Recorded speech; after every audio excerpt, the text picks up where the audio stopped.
नमस्कार दोस्तों, मैं हूं सौरभ सारदे और स्वागत करता हूं हमारे YouTube चैनल श्री दादा इलेक्ट्रॉनिक्स में। दोस्तों कैसे हो आप सभी? आशा करता हूं आप सभी बहुत अच्छे होंगे। दोस्तों आज हमारे पास एक DTH का रिसीवर है जिसमें साउंड की प्रॉब्लम है। दोस्तों इस रिसीवर में साउंड तो आ रहा है पर बहुत ही कम आ रहा है दोस्तों। तो इसे किस तरीके से रिपेयर किया जाता है ये हम देखेंगे आगे वीडियो में, तो वीडियो में बने रहिए। चलिए वीडियो को स्टार्ट करते हैं।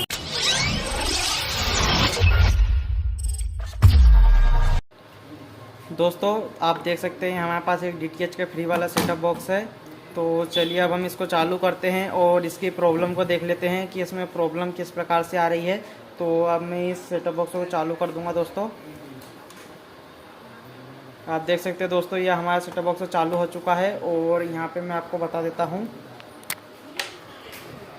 ये आप देख सकते हैं दोस्तों, ये हम इसमें साउंड तो आ रहा है परंतु बहुत कम आ रहा है दोस्तों। बहुत कम क्यों आ रहा है, अब हम इसको खोलने के बाद ही हमको पता चलेगा कि इसमें बहुत कम साउंड क्यों आ रहा है। ये आप देख सकते हैं, मैं इसके वॉल्यूम को पूरी फुल कर देता हूँ। ये देख सकते हैं दोस्तों वॉल्यूम पूरा फुल है, फिर भी आपको आवाज़ नहीं सुनाई दे रही होगी क्योंकि आवाज़ इसका बहुत ही कम आ रहा है दोस्तों। तो चलिए अब मैं इसे बिना देरी करते हुए खोल लूँगा। मैं सेटअप बॉक्स को खोल रहा हूँ, तब तक के लिए मैं इस वीडियो को स्किप कर दूँगा ताकि हमारा जो वीडियो है वो ज़्यादा लंबा ना बने। दोस्तों आप देख सकते हो मैंने इस रिसीवर को खोल लिया हूँ और ये इसकी सप्लाई लगी हुई है और ये इसका मदरबोर्ड लगा हुआ दोस्तों। तो जो साउंड सेक्शन हमारा मदरबोर्ड में बना हुआ रहता है, आप देख सकते हैं यहाँ पे हमारे साउंड आईसी लगी हुई है दोस्तों। ये हमारी साउंड आईसी है। तो हमारी जो प्रॉब्लम है वो हमें लगभग इसी सेक्शन में मिलेगी। तो चलिए अब दोस्तों हमें सबसे पहले थोड़ी डस्ट लग रही है तो हम थोड़ा इसे क्लीन कर लेते हैं।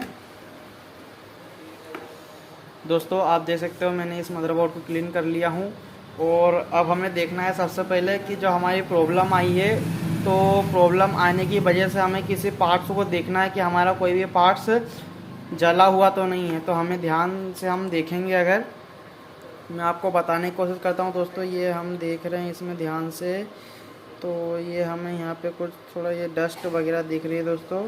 और अब हम इस आईसी तरफ देख सकते हैं दोस्तों हमने देखने पे पाया है कि हमारा जो आईसी के पास में एक रेजिस्टेंस लगा हुआ है दोस्तों। आप देख सकते हैं, मैं आपको दिखाने की कोशिश करता हूं दोस्तों। ये जो हमारा रेजिस्टेंस लगा हुआ है,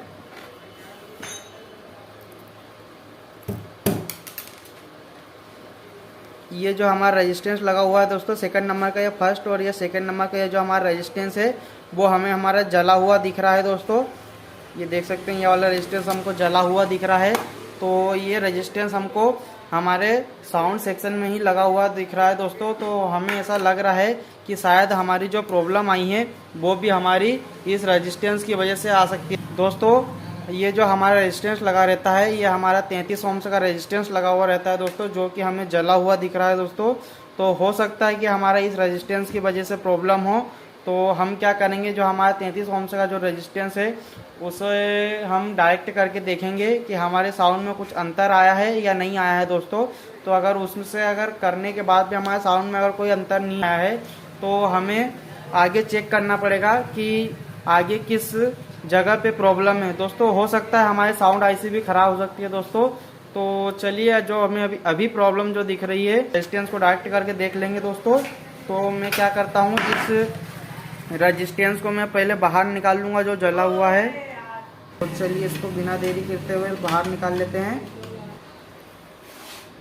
दोस्तों आप देख सकते हैं ये जो हमारा यहाँ पे सेकंड वाला जो रेजिस्टेंस जला हुआ था उसको हमने बाहर निकाल दिए हैं। तो चलिए अब जो रेजिस्टेंस जला हुआ था उस पर हम इसको डायरेक्ट सोल्डर करके देख लेंगे। तो चलिए मैं एक इस पर जंपर लगा देता हूँ और जंपर लगाने के बाद देखेंगे कि हमारी जो प्रॉब्लम थी वो ठीक हुई है या नहीं हुई है या फिर आगे भी दिक्कत है दोस्तों। तो चलिए हम पहले रेजिस्टेंस को डायरेक्ट कर देंगे। तो मैं रेजिस्टेंस को डायरेक्ट करने के लिए एक बहुत पतला वायर को यूज़ करूँगा।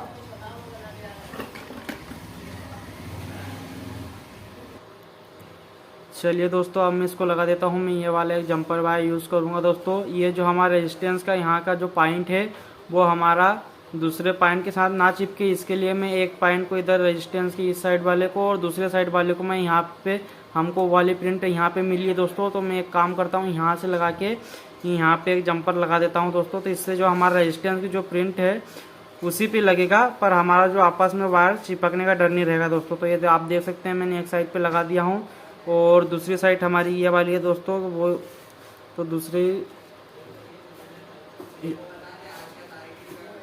यहाँ पे लगा देता हूँ दोस्तों।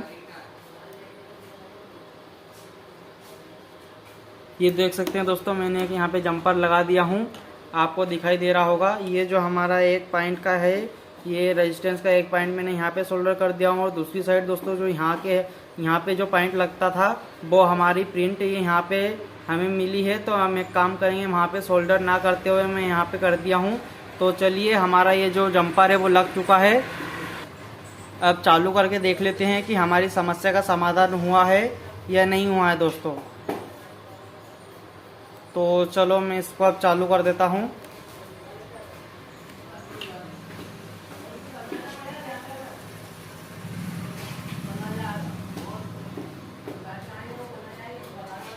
दोस्तों ये मैंने इसको चालू कर दिया हूँ, आप देख सकते हैं यहाँ पे डिस्प्ले आ चुकी है। और अब देखते हैं हमारी समस्या का समाधान। क्या किया आपने? अपने प्राण ये देख सकते हैं दोस्तों, ये जो हमारी समस्या थी ये रिपेयर हो चुकी है। ये हमारी आवाज़ जो कम आ रही थी, बहुत ही भावुक है, इसीलिए उसको मूर्ति बना दिया। दोस्तों ये जो हमारे रिसीवर से आवाज़ कम आ रही थी, ये हमारे रेजिस्टेंस के जलने की वजह से आ रही थी दोस्तों। तो हमने जो रेजिस्टेंस को डायरेक्ट किया तो हमारी जो समस्या है उसका समाधान हो चुका है दोस्तों। तो आपने देखे कि हमने किस तरीके से इसके साउंड का फॉल्ट ढूंढे हैं और इसे किस तरीके से रिपेयर किए हैं दोस्तों। तो अगर ये वीडियो आपको पसंद आई है तो वीडियो को लाइक कीजिएगा, शेयर कीजिएगा और चैनल को सब्सक्राइब जरूर कीजिएगा दोस्तों। मिलते हैं अगले वीडियो में, तब तक के लिए जय हिंद।